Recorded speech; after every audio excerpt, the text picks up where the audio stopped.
इस कार्यक्रम के पुण्यार्जक हैं हनुमान प्रसाद बड़जात्या परिवार, जशपुर, रायपुर।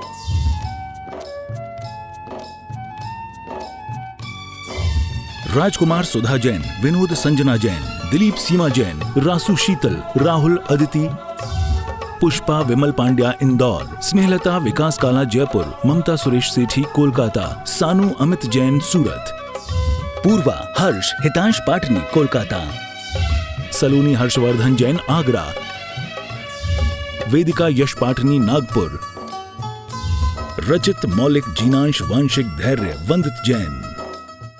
विद्यासागर इस धरती पर हम भक्तों के भगवान, विद्यासागर इस धरती पर हम भक्तों के भगवान। उपस्थित महानुभाव, आप सभी का हम चंद्रगिरी तीर्थ क्षेत्र ट्रस्ट की ओर से हार्दिक अभिनंदन करते हैं, स्वागत करते हैं। आचार्य भगवान के आशीर्वाद से भव्य मंदिर का निर्माण हो रहा है, भव्य त्रिकाल चौबीसी का निर्माण हो रहा है, भव्य सहस्कूट का निर्माण हो रहा है। जिन जिन दानदाताओं ने उस तीर्थ के निर्माण में सहयोग दिया है, उन सभी के सम्मान में संयुक्त रूप से जोरदार ताली और दान की अनुमोदन होना चाहिए। आने वाले समय में वर्ष 2024 प्रारंभ होने जा रहा है। 1 जनवरी 2024 को अष्टम तीर्थ चंद्रप्रभु भगवान का महामस्तकाभिषेक होने जा रहा है। तालियां बजाकर अनुमोदन अनुमोदन अनुमोदन अनुमोदन। उसमें जितने लोग यहाँ पर उपस्थित हैं, आप सभी को हम विशेष रूप से आमंत्रित करते हैं कि अधिक से अधिक लोग पहुंचे और अष्टम तीर्थ चंद्रप्रभु भगवान का महामस्तकाभिषेक ठीक 7:30 बजे चंद्रगिरी के तीर्थ पर होगा। आचार्य भगवान के आशीर्वाद से बनने वाले इस तीर्थ पर होगा। आप सभी को हम विशेष रूप से आमंत्रित करते हैं।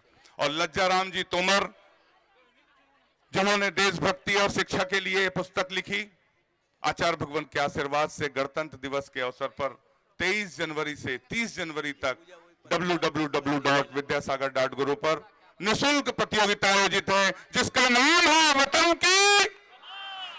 की। सभी लोग हिस्सा लें। हम सभी को आचार्य परमेष्ठी की सामूहिक पूजन करने का सौभाग्य प्राप्त होता है। आप जिस जिस शहर से, जिस जिस समाज से आए हैं, मैं सबके नाम ले चुका हूं। विशेष रूप से मैं आमंत्रित कर रहा हूं गजेंद्र जैन जी कुनकुरी, रतनलाल जी बड़जात्या कुनकुरी, तालियां बजाकर अनुमोदना कर दें। मनोज जैन पहाड़िया, अध्यक्ष नागपुर प्रांतीय जैन समाज के हैं। और मनीष जी बड़जात्या, जिनका ये परिसर है Apollo nursing home, nursing college है, तालियां बजाकर उनका सम्मान, उनके सौभाग्य। हम सभी चलते हैं आचार्य परमेष्ठी की सामूहिक पूजन की ओर। बोलिए संत शिरोमणि आचार्य गुरु विद्यासागर जी महामणि राज की, समस्त आचार्य संघ की। राजेश जी से निवेदन है, पूजन प्रारंभ करें। आचार्य श्री जी के चरणों में हम झुका रहे अपना माथा, जिनके जीवन की हर चर्या बन पड़ी स्वयं ही नवगाथा। जैनागम का वसुधा कलश जो बिखराते हैं गली गली, जिनके दर्शन को पा करके खिलती मुरझाई हृदय कली। ओम ह्रीम श्री 108 आचार्य विद्यासागर मनिंद्राय अत्र अवतरोत्तर शंभो सठावानन। जय हो जय हो जय हो।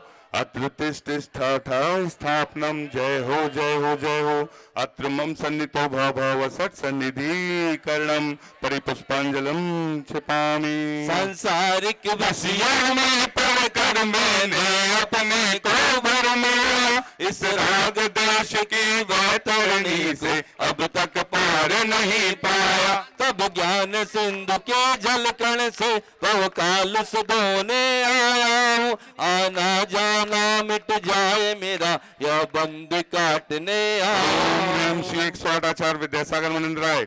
जन्म जरा मृत्यु विनाश नाय जलम में पावते, क्रोध अनल में जल जल कर अपना सर्वस्व लुटाया है। निज शांत स्वरूप न जान सका, जीवन भर इसे लुटाया है। चंदन सम शीतल का पानी, अब शरण आपकी आया हूँ। संसार ताप मिट जाए मेरा, चंदन वंदन को लाया। ओम ह्रीम श्री 108 आचार्य विद्यासागर मनिंद्र। संसार ताप विनाश नाय चंदनम में पावते, जड़ को ना मैंने जड़ समझा, नहीं अक्षय निधि को पहचाना। अपने तो केवल सपने थे, ब्रह्म और जगत का भटकाना। चरणों में अर्पित अक्षत है, अक्षय पद मुझको मिल जाए। तब ज्ञान अरुण की किरणों से यह हृदय कमल भी ओम श्री 108 आचार्य विद्यासागर महेंद्र अक्षर प्राप्त है। अक्षर इन विषय भोग की मदिरा पानी बनो सदा सामत वाला। तृष्णा को तृप्त करे जितनी उतनी बढ़ती इच्छा ज्वाला। मैं काम भाव विरवंश एक मन सुमन चढ़ाने आया। यह मदन विजेता बन न सके, यह भाव हृदय में लाया। ओम श्री 108 आचार्य विद्यासागर महेंद्र राय कामवाण विध्वंसनाय पुष्पम में पाविती। इस क्षुधा रोग की व्यथा कथा भव में कहते हूँ। अति भक्ष्य बके फिर भी मन तृप्त नहीं कर पाया हूँ। नैवेद्य समर्पित है मर मैं तृष्णा की भूख मिटाऊंगा। अब और अधिक न भटक सकूं, यह अंतर बोध जगाऊं। ओम ह्रीम श्री 108 आचार्य विद्यासागर महेंद्र क्षुधा रोग विनाशनाय नैवेद्य में पाविती। मोहांधकार से व्याकुल हो, निज को नहीं मैंने पहचाना। मैं राग देश में लिप्त रहा, इस हाथ रहा बस पछताना। यह दीप समर्पित है मुरहर, मेरा तम दूर भगा देना। तुम ज्ञान दीप की बाती से मम अंतर दीप जला दे। ओम ह्रीम श्री 108 आचार्य विद्यासागर महेंद्र राय महामोहांधकार विनाशनाय दीपम में पाविती। इन अशुभ कर्म न गया मैंने अब तक माना था। बस पाप कर्म तज पुण्य कर्म को चाह रहा अपनाना था। शुभ अशुभ कर्म सब रूपदल है, मैं इन्हें जलाने आया हूँ। इसलिए तब चरणों में अब धूप चढ़ाने आया हूँ। ओम नम श्री 108 आचार्य विद्यासागर महेंद्र राय अष्टकम दहनाय धूपम में पाविती। भोगों को इतना भोगा कि खुद को ही भोग बना डाला। साध्य और साधक का अंतर मैंने आज मिटा डाला। मैं चिदानंद में लीन रहूं, पूजा का यह फल पाना है। पाना था जिसके द्वारा वह मिल बैठा मुझे ठिकाना। ओम ह्रीम श्री 108 आचार्य विद्यासागर महेंद्र राय महामोक्ष प्राप्त है फलम में पाविती। जग के वैभव को पाकर मैं निस दिन कैसा अलमस्त रहा। चारों गतियों की ठोकर को खाने में ही अभ्यस्त रहा। मैं हूँ स्वतंत्र ज्ञाता दृष्टा, मेरा पर से क्या नाता। कैसे अनर्घ पद पा जाऊं, यह अरुण भावना भाता है।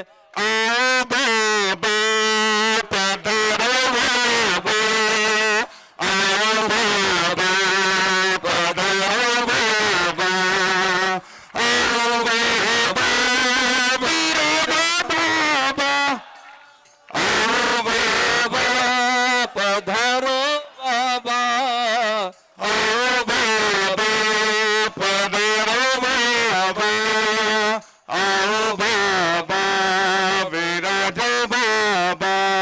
बाबा के निर्मल सरिता में अवगाहन करने आया हूँ। सबका सारा दुख दर्द हरो, यह बांटने आया हूँ। यह तपोमूर्ति है योगेश्वर है मासन, सके युग युग तक में बसंत। ओम ह्रीम श्री 108 आचार्य विद्यासागर महेंद्र राय साक्षात अंगारा में विराजमान, उनके पावन पुण्य चरणों में जय माला पूरा जन्म पाविती। बोले संत शिरोमणि आचार्य गुरु विद्यासागर जी महामणि राज की, समस्त आचार्य संघ की। हम पूज्य निरापक समर्थ प्रसाद सागर जी महाराज के चरणों में निवेदन करते हैं, अपनी अमृत वाणी से हमें कृतार्थ करने की अनुकंपा करें। हे भगवान नमोस्तु नमोस्तु नमोस्तु।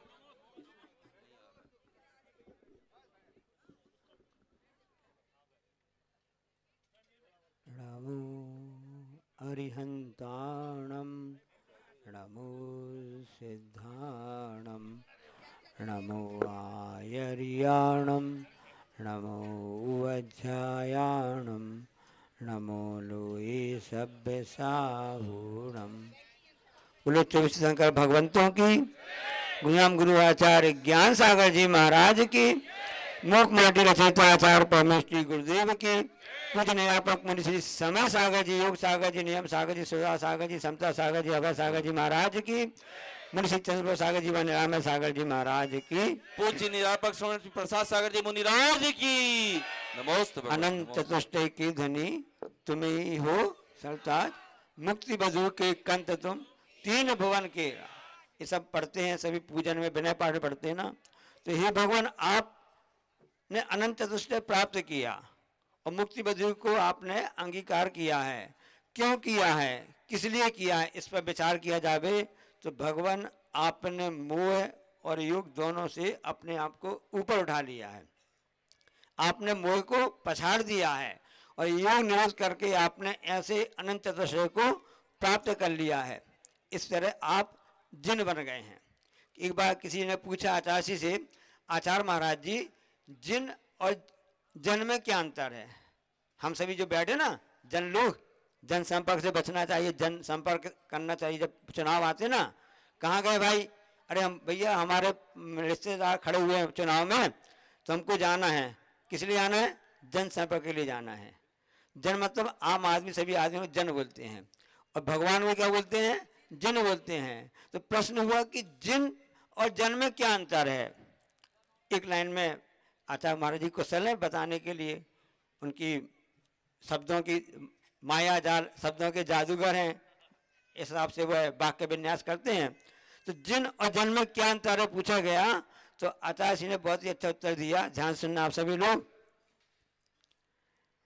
कि जो वैभव के ऊपर बैठा है, जो वैभव के ऊपर बैठा है वो जिन कहलाते हैं, और जो जिनके ऊपर वैभव बैठा है वो जन हम सब कहलाते हैं। इसलिए जिन क्यों बने, अनंत चतुष्टय क्यों प्राप्त किया उन्होंने?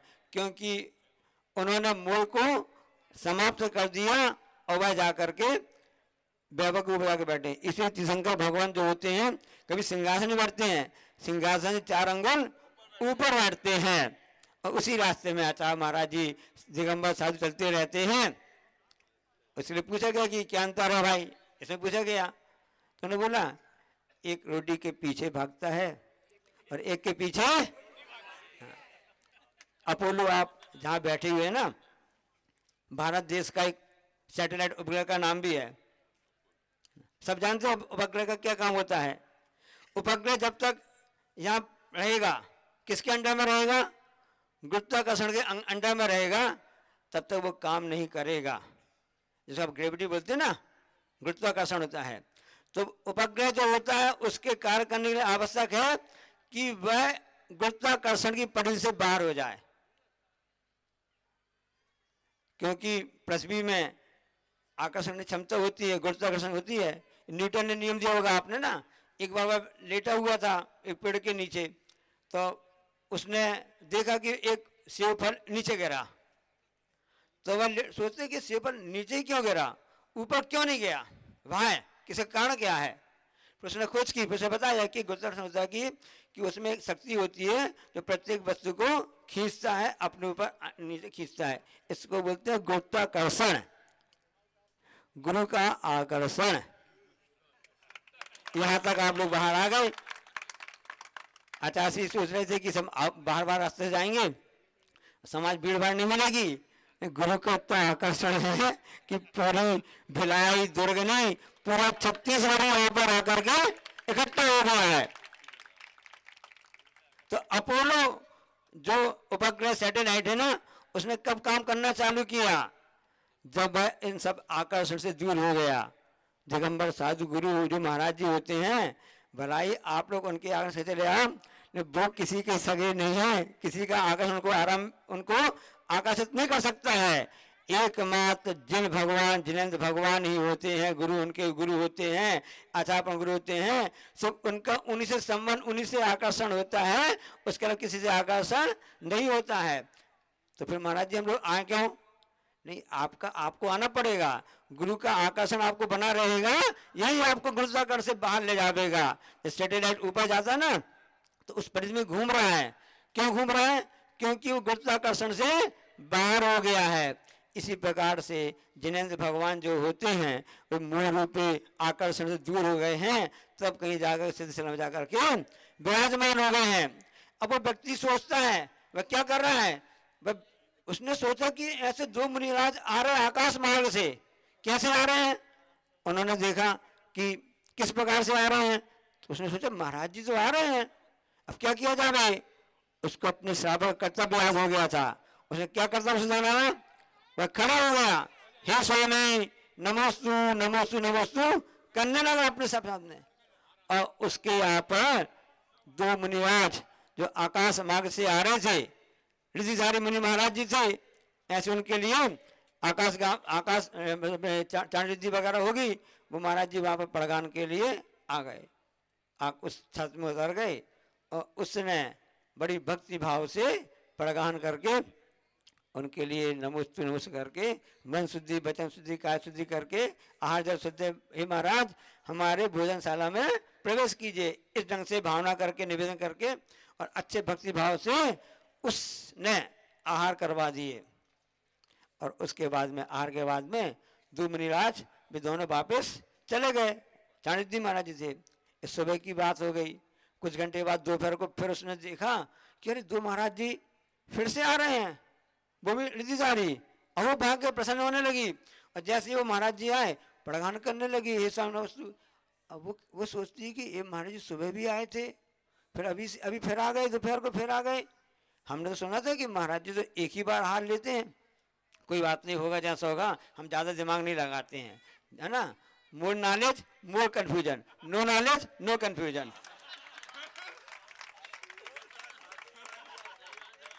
आस्था श्रद्धा होती है, वो अपने आप श्रद्धा भक्ति से वाक होता है। जहाँ ज्ञान होता ना, जैसे हाईकोर्ट में लिखा ना कि आस्था झेलती और ज्ञान चिल्लाता। एक ज्ञान का इंस्टीट्यूट है, ये नहीं समझना कि हम उसका कह रहे हैं, आकर्षण की बात बता रहे हैं ना। तो उसने सोचा कि अब महाराज जी चलो मैं तो अपना कर्तव्य करूंगी चाहे कुछ भी हो जाए। उसने नमोस्तु नमोस्तु आहार जल शुद्ध पूरी भक्ति भाव से दो मुनिराज का उन्हें फिर से प्रदान करके उनको अच्छे से आहार करवा दिए। प्रसन्न हो गई, आज को मुझको चाह महाराज जी का लाभ मिल गया, यहाँ से 4 दिन में एक कभी नहीं मिल पा रहा है। बड़ी प्रसन्न हो गई और उस हिसाब से वह प्रसन्न होती रही। शाम को फिर उसने देखा, 2 घंटे बाद फिर दो महाराज जी आकाशगामी जिनको रिद्धि थी, ऐसे चाणिद्धि महाराज जी थे, पुनः आकाश से, ये अपूर्ण तो नहीं आए यहाँ पर, ऐसा नहीं, चौथे काल की बात बता रहे हैं, क्योंकि आज के समय रिद्धियाँ नहीं होती हैं। और महाराज जी फिर आ गए। फिर उसने सोचा अरे महाराज जी सुबह भी आए थे, तो फिर से महाराज जी आ गए, कोई बात नहीं, नो नॉलेज नो कंफ्यूजन, अपना अपना कर्तव्य करो। और उसने पूरे भक्ति भाव से उनके लिए आहार करवाने के लिए पूरी प्रक्रिया सब की है। अब उसके बाद से आहार करवा लिए।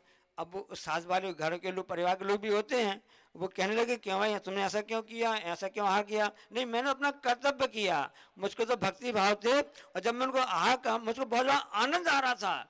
जब मैं महाराज जी को आहार दे रही थी, इतना आनंद इतना हो रहा कि ऐसा लगता है जब मैं अपने मेरे कोई अंदर से मातृत्व प्रेम हो रहा था।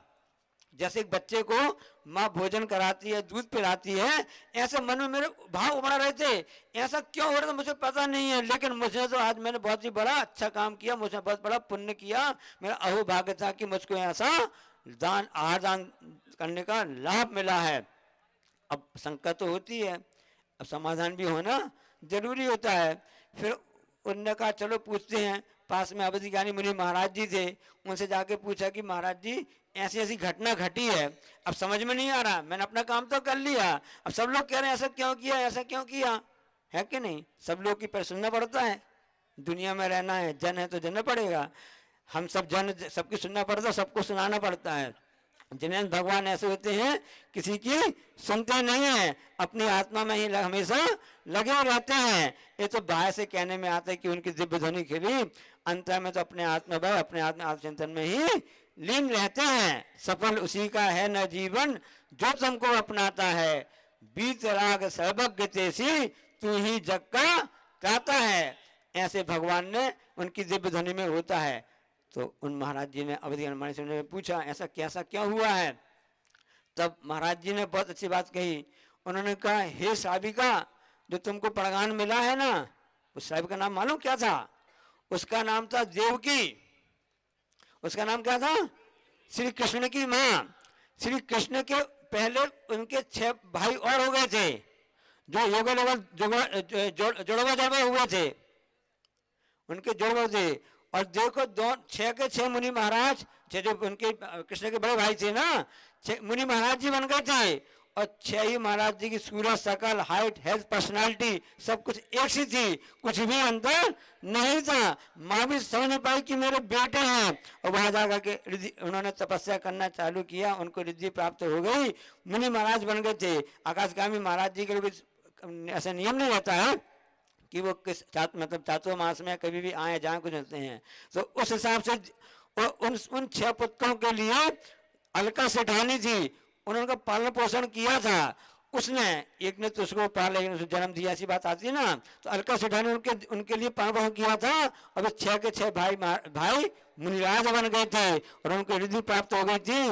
देखो देवकी का कितना बड़ा पुण्य था कि जिनको उन्होंने जन्म दिया उनके 6 पुत्र मुनि महाराज बन गए और सीधे आकाशगामी बन करके यहाँ आगे के लिए आ गए। ऐसा होता है, इसलिए समझना चाहिए आकर्षण जो होता है इसी प्रकार से होता है। इसलिए जब सैटेलाइट होता है उसका गुरुत्वाकर्षण से संपर्क दूर हो जाता है, जो अपने आप में रहता है उसी को ये सब भाव प्राप्त होते हैं। इसलिए गुरु का आकर्षण हम सब पर बना रहे, ऐसी भावना चाहिए।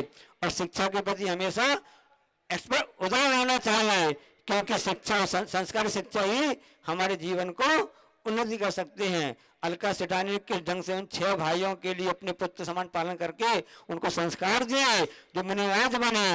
और उस देवकी रानी को 6 मुनिराज को पालन करने का उनको सौभाग्य मिला। ये आस्था श्रद्धा होती है। इसलिए सम्यक दर्शन के निकांक्षित जो अंग है कि हम किसी भी जन्म बचपन की शंका नहीं करना चाहिए, हमेशा श्रद्धा आस्था से अपने कर्तव्य को पूरे करते रहना चाहिए। बोले अहिंसा परमो बोझी जावाणी के ज्ञानते हैं सूझे लोकालो सो वाणी मस्तक करूं सदा दे धूढ़ो। हे जिनवाणी भारती तो ही जपो दिन रैन, जो तेरो शरणा भय सो पावे।